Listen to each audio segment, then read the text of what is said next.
Aujourd'hui, nous revenons sur une proposition surprenante formulée par Vladimir Poutine, qui pourrait redéfinir le conflit en Ukraine. Une guerre qui dure maintenant depuis plus de 9 ans. Depuis l'annexion de la Crimée par la Russie en 2014.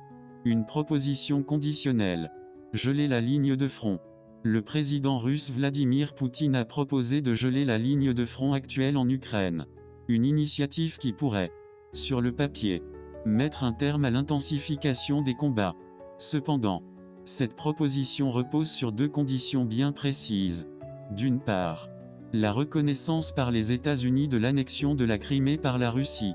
Et d'autre part, l'interdiction pour l'Ukraine de rejoindre l'OTAN.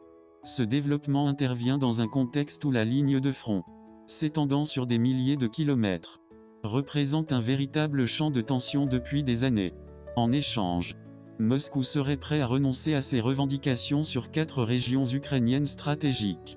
Donetsk, Louhansk, Kherson et Zaporijia. Réactions internationales. Des positions toujours divergentes. À Kiev, le président Volodymyr Zelensky a immédiatement rejeté cette offre, affirmant que toute concession territoriale est totalement inacceptable.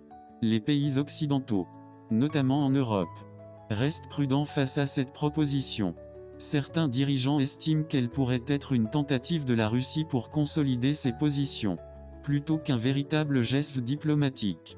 Aux États-Unis, les débats internes sont intenses. Reconnaître la Crimée comme territoire russe et exclure l'Ukraine de l'OTAN constituerait un tournant diplomatique majeur.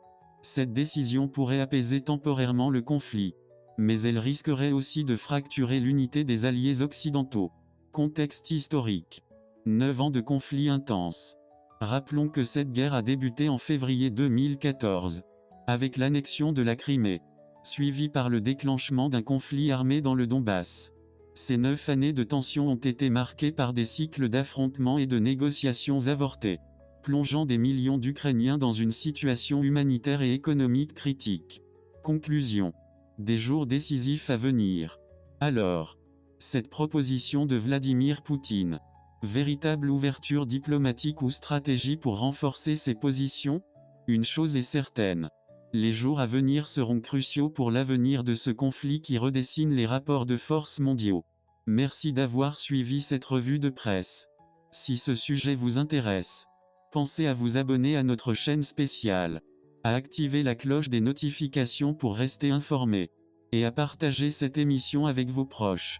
Bonne journée et à très bientôt.